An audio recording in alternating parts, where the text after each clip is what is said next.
Good morning, Forest. I'm Kendall Hunt. And I'm Cherish Turner. Today's date is Tuesday, September 26th, and you're watching WCAT.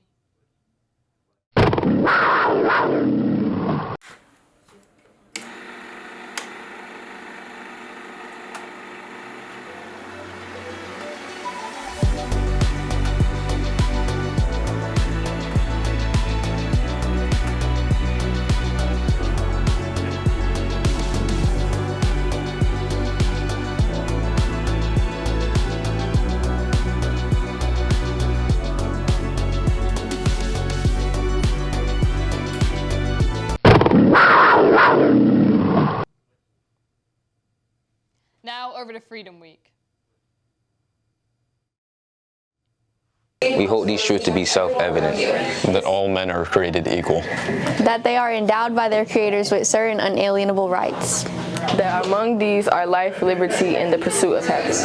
That to secure these rights, governments are instituted among men, deriving their just powers from the consent of the governed. Hey Kendall, have you heard about the new schedule? Yes, I have. What are your thoughts on it? I'm a fan of it. I like it because we're not in one class period for a long period of time. Shine interviewed a few kids. Let's see what they have to say.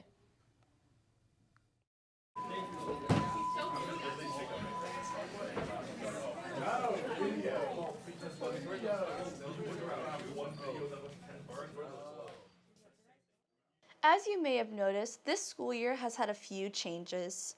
One of the major differences has been the change to our schedule.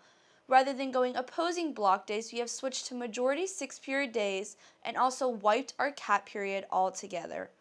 We interviewed 3 different grade levels and they all had different opinions.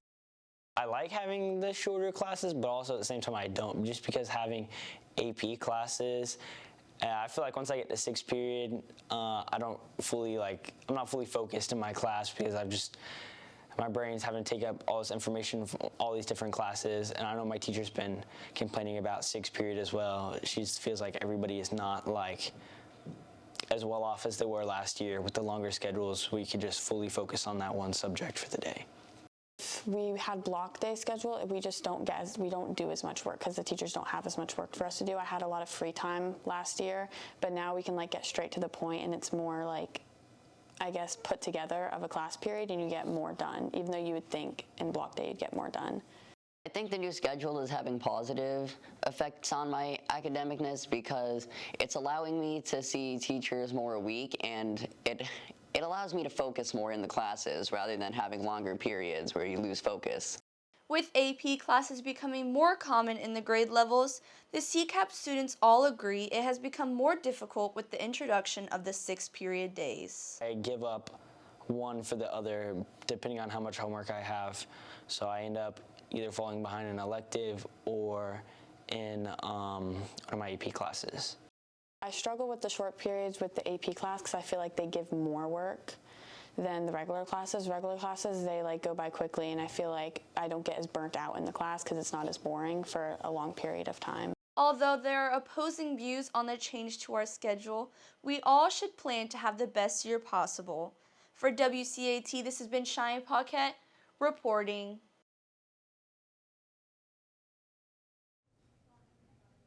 Book Bowl will meet on Thursday, September 28th. Both meetings will be held in the library during CAT period. Passes will be given out to students who have turned in their paperwork. Due to the library being closed for testing last week and this week, students may turn in the FHS Book Club and FHS Nerds or Library Volunteer Team paperwork by tomorrow at the end of the day.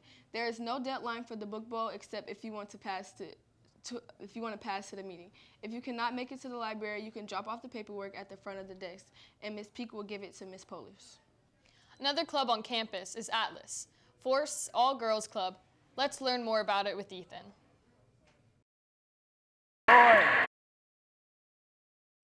What's up, Wildcats? Are you interested in helping your community while also making connections with other people your age? Then Atlas may be the perfect club for you. With a new club sponsor this year, Ms. Carson, Atlas aims to serve the school community and uplift others through social events such as Bigs and Littles, volunteer work around the school, and public outreach. Atlas is an all-girls club for 10th to 12th graders, so if you're interested, please go see Ms. Carson in room D140 for more information.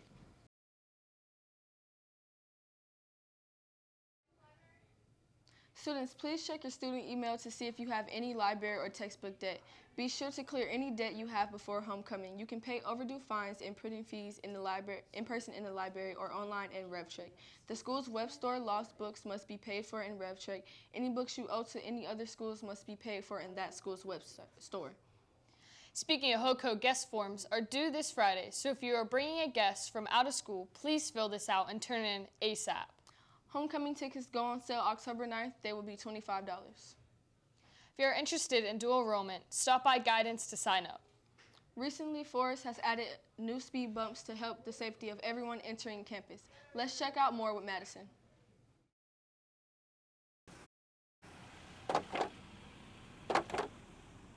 This year, Forest High School has a new addition in the front parking lot area in order to ensure the safety of our students, teachers, and guests. Well, we decided to put speed bumps in the front parking lot because of, one, we have a lot of traffic out there. Even though it's not a drop-off area, a lot of people drop off their kids in that area, and we still have staff members that report at 8:30 that are trying to get in the building and cross the street, and we just want to make sure that everyone's safe. Same thing goes in the afternoon when it's really busy out in the front. People were kind of using it as a cut through between the two to miss the traffic light or to not, and they're going through there really fast. And I just want to make sure that our staff members that park on that side, parents, kids that might be parking in this parking lot over here, are safe getting to their cars. We've already noticed a difference in the way people are driving through the front parking lot, and it is having a positive impact on the safety of everyone entering and exiting our school. Well, the difference that the speed bumps have made is that it has at least made people drive slower. And even if people try to avoid them, they still have to slow down to try to weave in and out of them. So the purpose for them is working. It's still a populated area, but at least cars are going slower. It gives people time to react or stop if they have pedestrians going from one side to the next. We thank everyone involved for working hard to promote safe driving in the area with heavy foot traffic going in and out of school. Wildcats, please obey the speed signs and slow for speed bumps in order to protect everyone around you. This is Madison reporting for WCAT.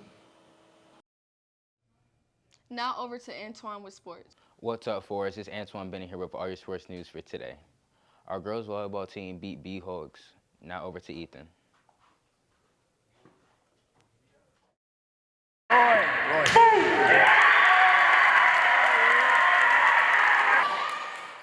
Our Forest girls volleyball team hosted a student appreciation game against Buchholz last night, winning the matchup in the first 3 sets. I think that it was pretty well. Last time we played them, the game was kind of like we lost the first 2 sets, and it was like we had to come back and work our way back. But I feel like we came in way stronger this game, and I feel like it went really well. Improving from last game, our Cats went out harder, winning the game even quicker than last time.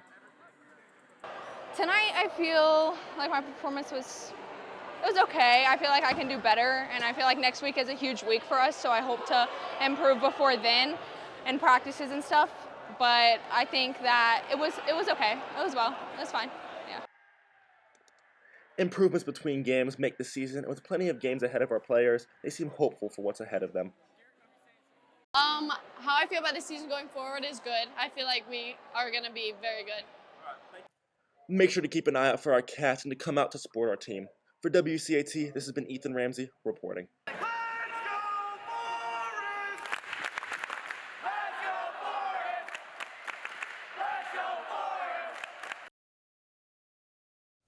Yesterday night, our varsity volleyball team beat B-Hogs in 3 straight sets. The Lady Wildcats golf team lost a very close game, 174 to 178. Last night against B-Hogs, B-Hogs was led by Braden Smith with 33, and the Wildcats were led by Haley Davis, 37, followed by Olivia Robles, 43, her personal best. They play again this Thursday against Denellen at Juliet Falls. Today, our boys varsity golf team has a match at Villages at 4 p.m. Also, our varsity slow pitch softball has a game tonight at 6 p.m. and our bowling team has a match at Bellevue East at 4. Any students interested in trying out for competitive cheer would need to attend the interesting meeting on September 27 at 6 p.m. in FHS cafeteria. This meeting is for current FHS students and parents. Anyone interested in trying out in boys soccer this year and preseason conditioning on Tuesday and Thursdays from 3 to 4:30. Tryouts will be October 16th through the 19th from 3:30 to 5:30. Lacrosse conditioning will begin October 2nd. That is all the sports news I have for you today. Make sure to check back tomorrow for any more sports news. Now back to our anchors. Thanks, Antoine. Well, students, that's all the updates we have for you today.